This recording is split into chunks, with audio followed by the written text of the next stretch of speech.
It's about the unhealthy dynamic that starts to take place in a relationship where you're trying to appease a person's insecurity. You now showing up to the relationship to perform for them, to make them feel good, to make them feel like they belong, and to make them, so whatever it is that you were going to be naturally in the relationship, whatever best self you had, is now put on the back burner for whatever version of you they need you to be to feel secure. The money you make changes your attitude towards men. It's not the fact that you make that amount of money. It's the fact that you're with that amount of money. Men have been conditioned so long to believe that all you have to bring to a relationship is financial. So when they don't have that, and the woman steps up and says, well, I have finances, what else do you have? And they don't have anything else. Thank you. No communication. They can't talk, they can't cook, they can't clean. So really it's because they realize that they're the in the situation. You're the in the situation. And that's the reason why.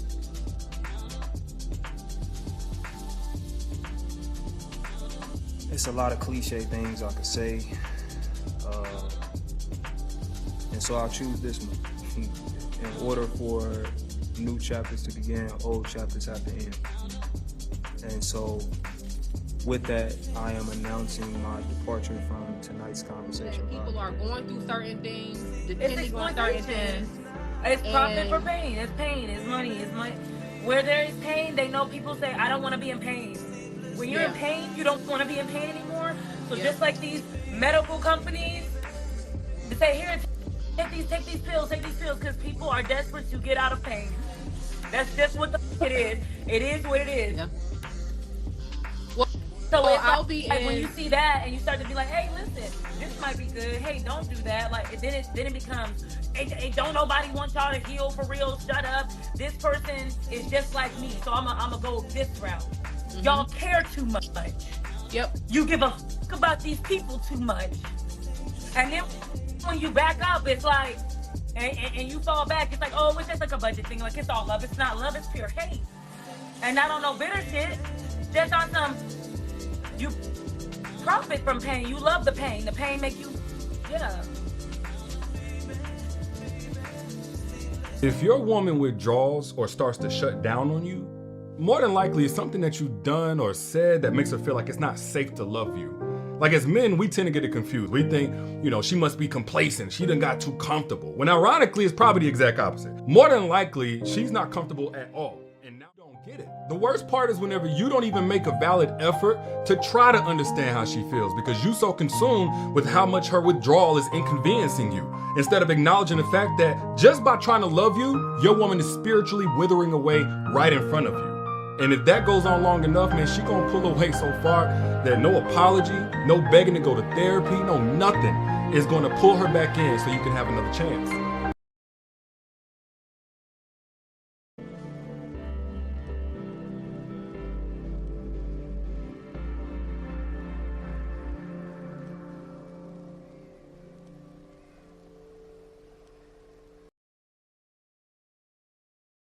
When was America last great? For me, I would say the turning point for our country was 1913 when we passed the 17th Amendment. And what's so like back when women couldn't vote? Yeah, back up, but again, let's go back. That's kind of your sweet spot right there? Absolutely. What year was America great? When it was founded. Except for the slavery stuff. Except for the slavery stuff, I think we were probably our strongest immediately post-World War II. So around the 1950s? Yeah, mid-40s, 50s. I mean, I think the 50s was great other than, segregation and women's rights. Look, we could sit here and paint negative faces of all times in America. Correct. There are elections that come and go. Some elections are, important, some are not. But this one this one really mattered.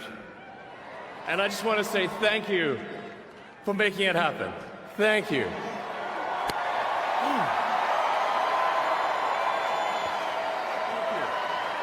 My heart goes out to you.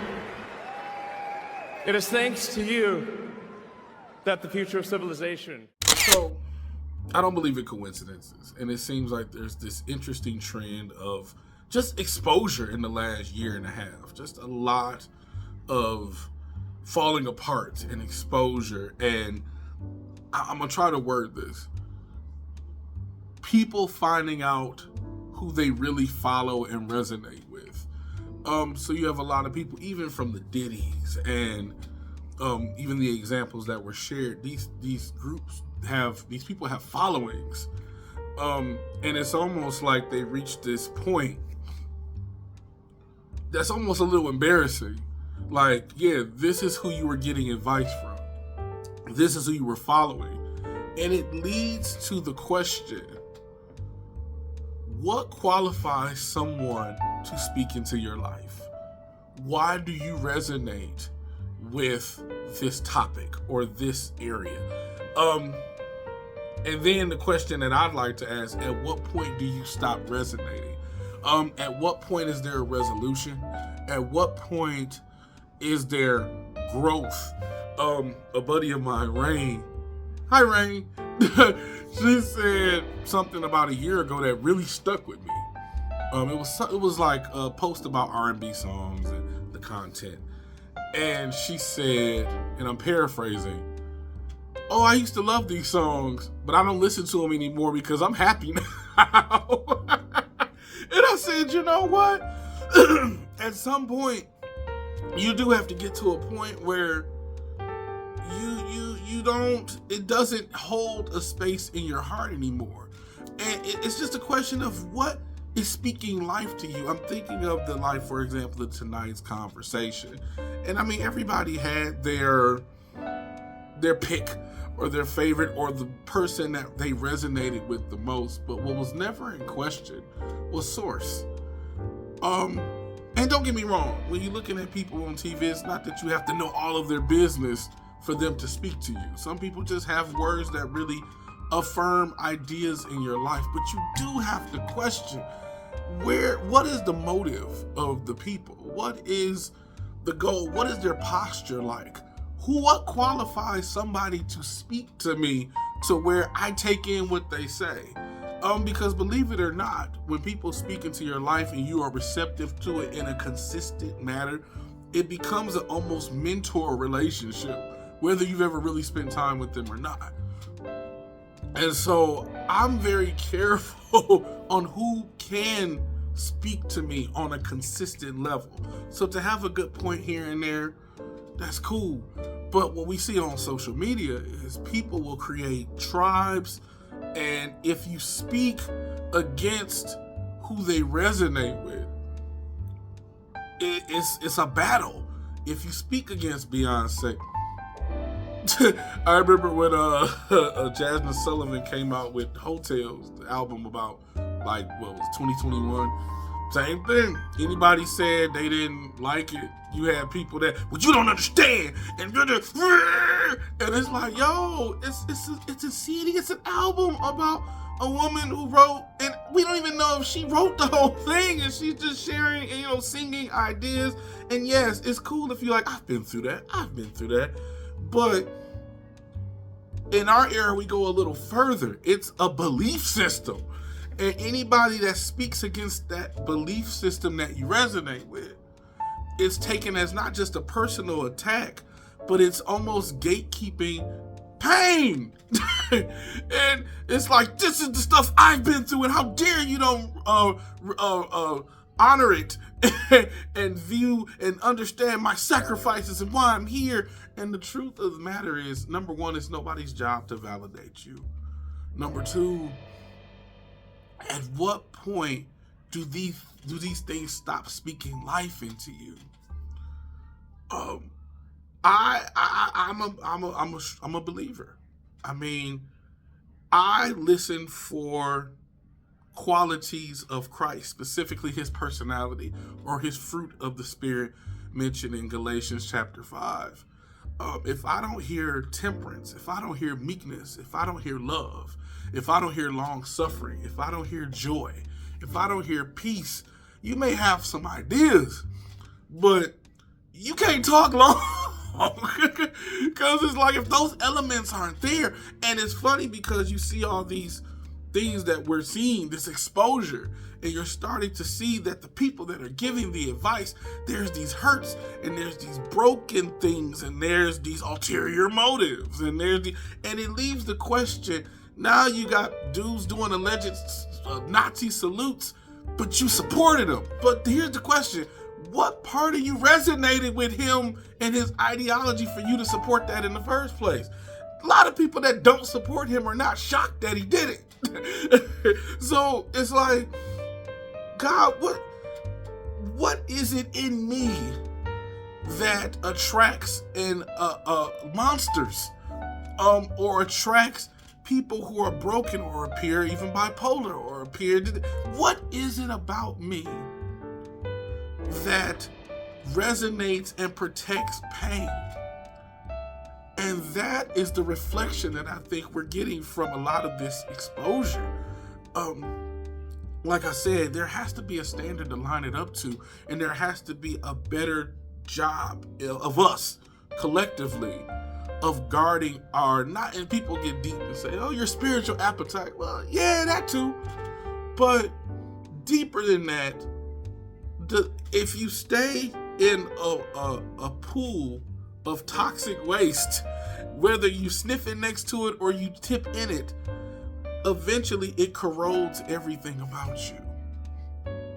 And there has to be a point where you walk away and you graduate from the things that cause pain. There are a lot of people, why am I depressed? Why am I suffering? Why am I frustrated all the time? Why do I jump from emotion to emotion? And the truth is, take an inventory of what you resonate with. Take an inventory of who I subscribe to. And how often do I indulge in that subscription? That's really the marker of your, not just character, but your temperament. And in 2025, I think there needs to be a better job done collectively of us guarding our temperament and bringing in things that speak life into us consistently that come from a healthy source. I can't picture a healthier source than someone who died for me for my sins, things that that's me. And all that's asking is relationship and to live. I had a friend I used to play basketball with, Dustin, and it was funny because he was an atheist, and he said, I don't really believe in the stories of the Bible. I forgot what triggered the conversation, but he was like, I don't really believe in the stories of the Bible, but he said, but in general, I have nothing against the Bible. He said, at the end of the day, it's just a book about how to be the best person possible and a man that showed love. This is what the atheist said. And then I have another buddy, Craig, who actually had the same sentiment, and he's an agnostic. And I'm like, yeah. Like, you're right. But that's the thing. It's like, whatsoever things are pure, whatsoever things are hopeful, whatsoever things are just and loving, think on that. But if you play the albums and you jump from album to podcast about trauma, to talking to friends who talk about trauma, that's a percentage of your life that is taking in content of trauma. So how do you think you're gonna feel? Just some stuff to think about. Yeah. Water time.